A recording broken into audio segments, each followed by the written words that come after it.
Good morning, ladies and gentlemen. Welcome, welcome. This is the first segment of Monday Morning with Micah. We're going to use the hashtag, so hashtag Monday Morning with Micah. And we're starting something new. I figured I'd try to do something different. As you all know, I like to try things differently and just try to bring different speakers in and try to do a different format this time.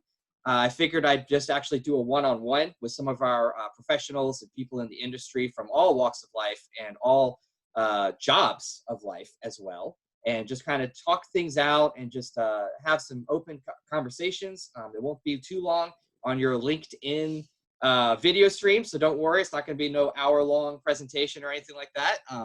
Might even get 15 minutes, maybe.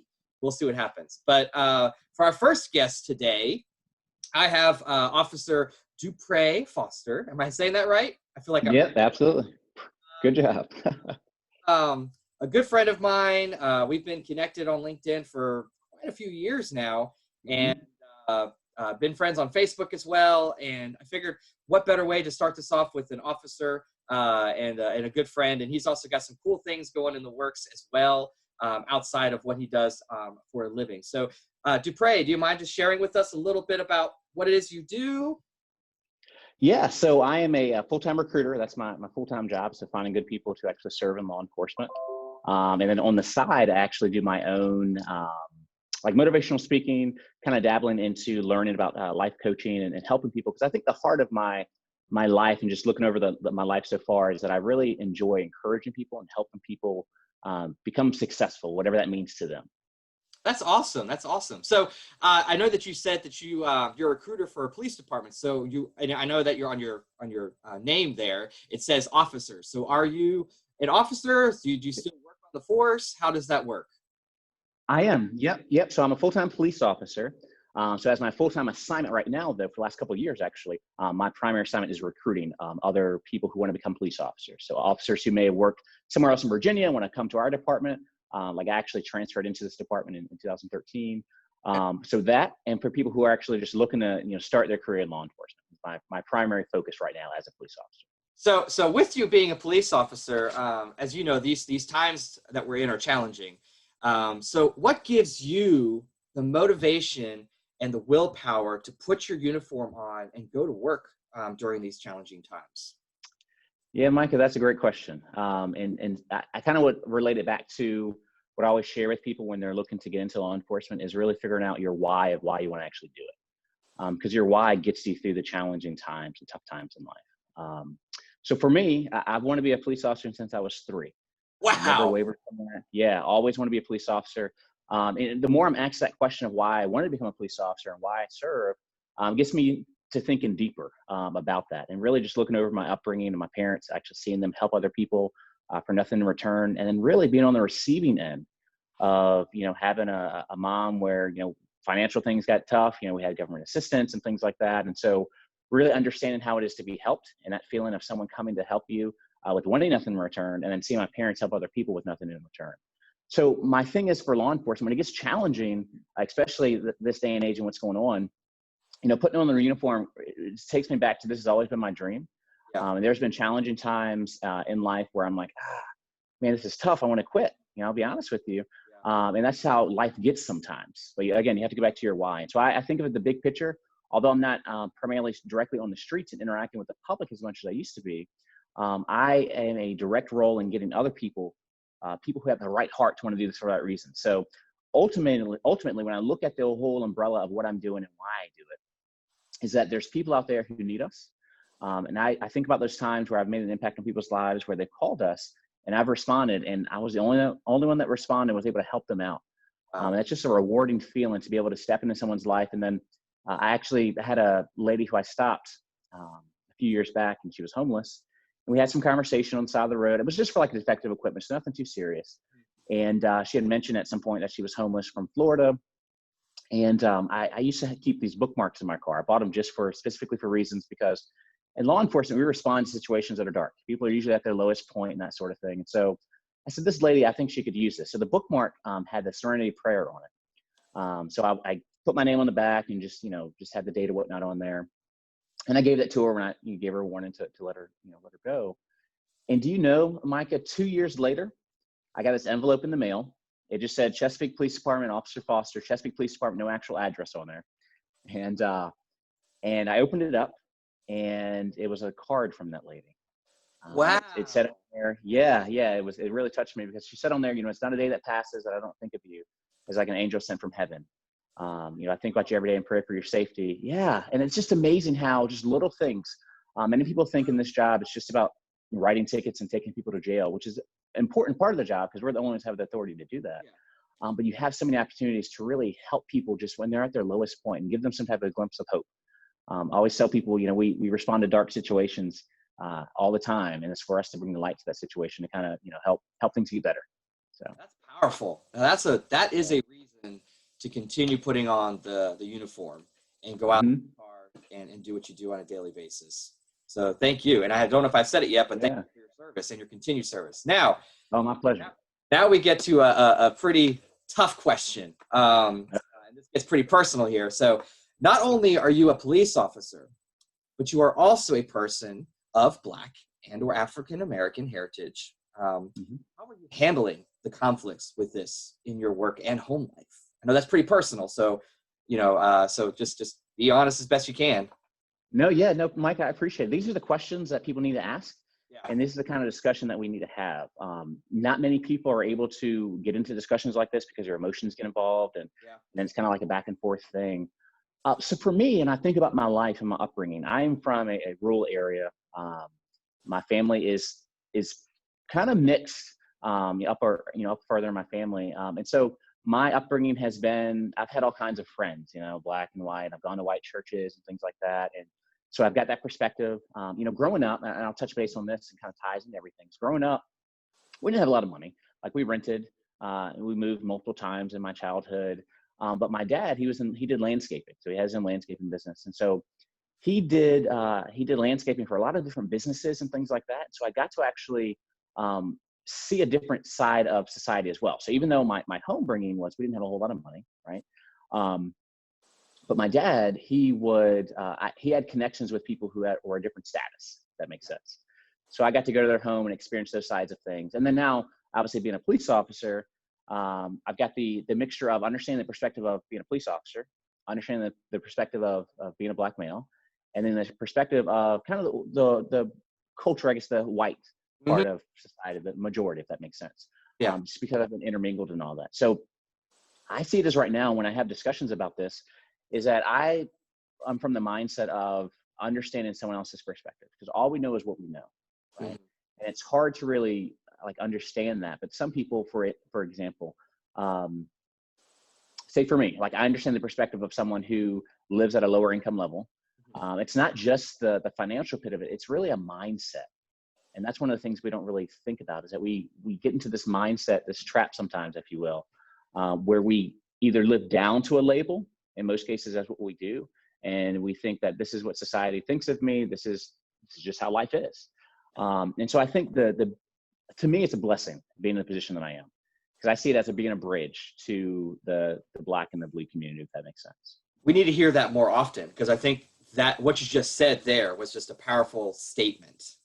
You are blessed with where you are and your character, and that you're working in the blue, and you're not even worried about your color. You're just very blessed.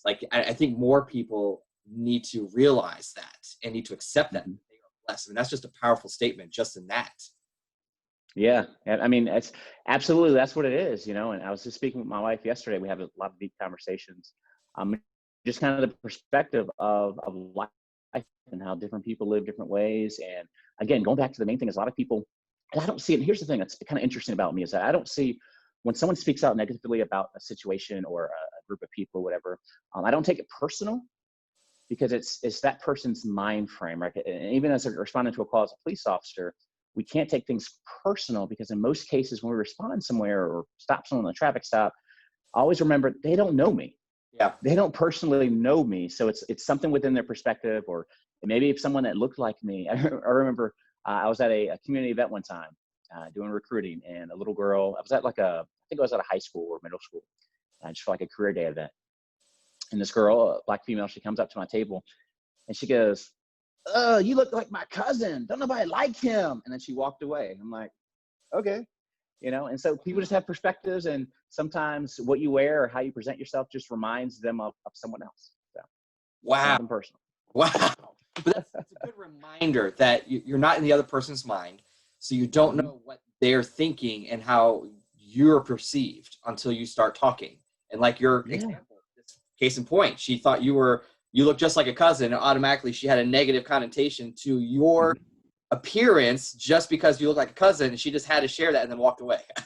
Yeah, it was interesting. I'm like, okay, fine. You know, I couldn't get mad at her, you know, like it is what it is. So Wow. What powerful, man. Thank you for this. Now, you're welcome. Yeah. now, what words of encouragement would you be willing to share for those that will be listening, that'll be watching?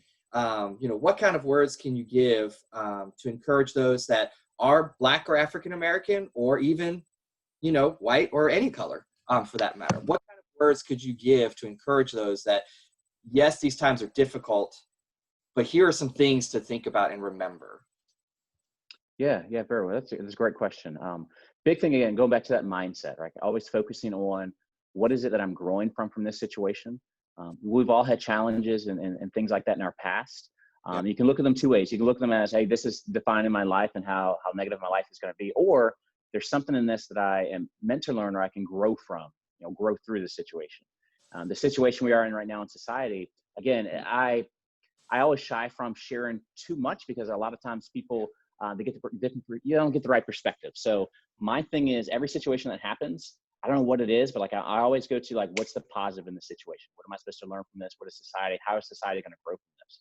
I think the biggest thing and what I've been seeing is that more people are just speaking out about love and really just accepting each other and understanding that no one is perfect. We all have different perspectives and that sort of thing. And to remember this is that when someone shares their perspective about what's going on, it's not up to me, it's not up to you alone to defend your perspective, right? Hear them out, understand them, like, that's their perspective. You can share yours, but the part of, like, some people will say things like, if you say anything bad about Blacks, then you can befriend me or don't ever talk to me, or same thing with policing and that sort of thing. It's like, that's the opposite of what we need to do right now in society.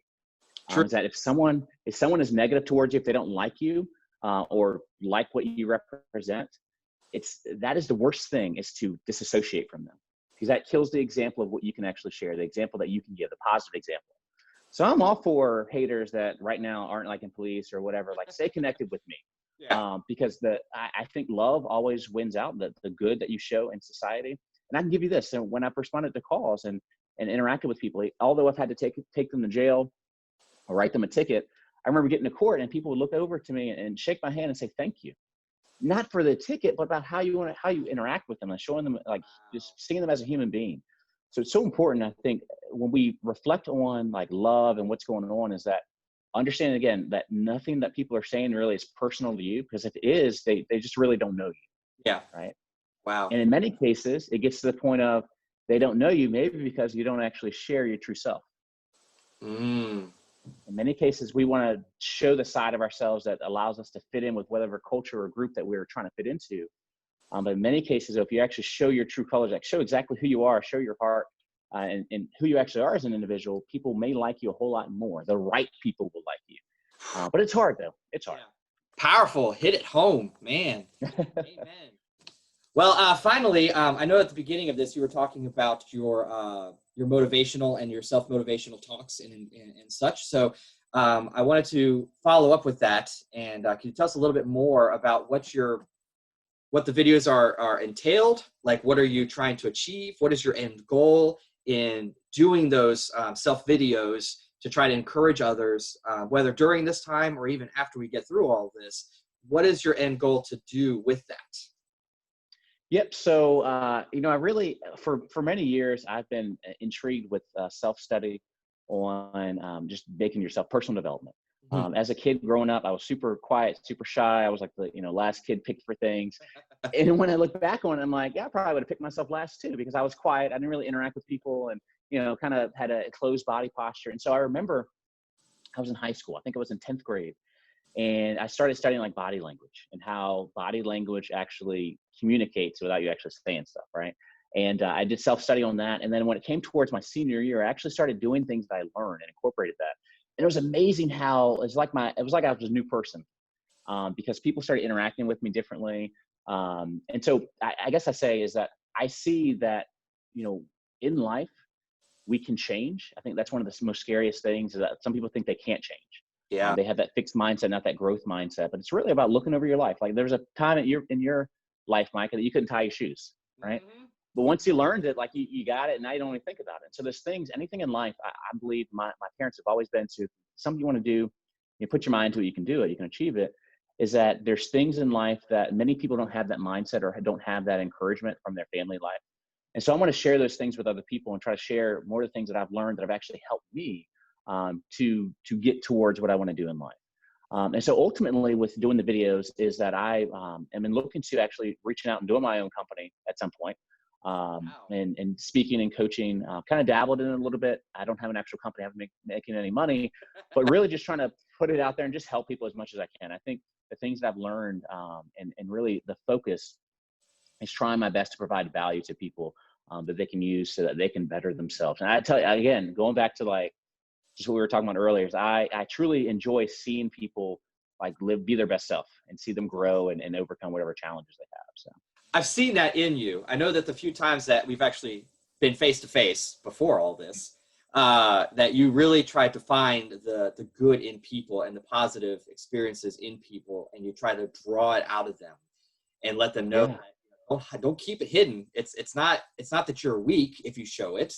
It's mm-hmm. being honest with yourself, and you're being confident in moving forward. Yeah. So I've It's really hard seen though. that in you. Thanks. Yeah, I'm glad. That's really what I try to put out there. But it's hard to be vulnerable. It is, and I have to work with myself sometimes. I've noticed that the more I am vulnerable, the more I share, about deep down what's going on and things challenges I've had, the more people connect with me and or feel more free, I guess, to share and understand they're not alone. Yeah. Amen. Man, what a good discussion. So those of you that are watching and will be watching and listening, please look up Duprée Foster on LinkedIn and Facebook. If you have a Facebook account, go there as well and follow him. Connect with him if you can. I highly recommend it. You won't be disappointed. He has a lot of good information that he shares in his videos. They're very uplifting. And what more could we ask for during these times? To have people like Duprée to give us encouragement, to give us some new ways of looking at things during these difficult and challenging times that we're living in. So thank you again, Officer Duprée, and for everybody that's listening, stay tuned for more hashtag Monday Morning with Micah. I'll have different topics and different speakers talking about different things, both locally in Virginia and across the country. Just sharing different insights and just having more of a personal one-on-one discussion from self-motivation, encouragement during these challenging times, like Duprée was talking about, but also mentorship and just other aspects that we just are failing to focus on during these challenging times. We all know that we scroll through and it is just bombarded with things we don't always need to see. So why not have a little bit of a spark in our joy? So thank you again, Officer Duprée. I really appreciate your time, and I hope that this touches somebody that watches today or this week. Until next time, thank you all so much, and have a great week.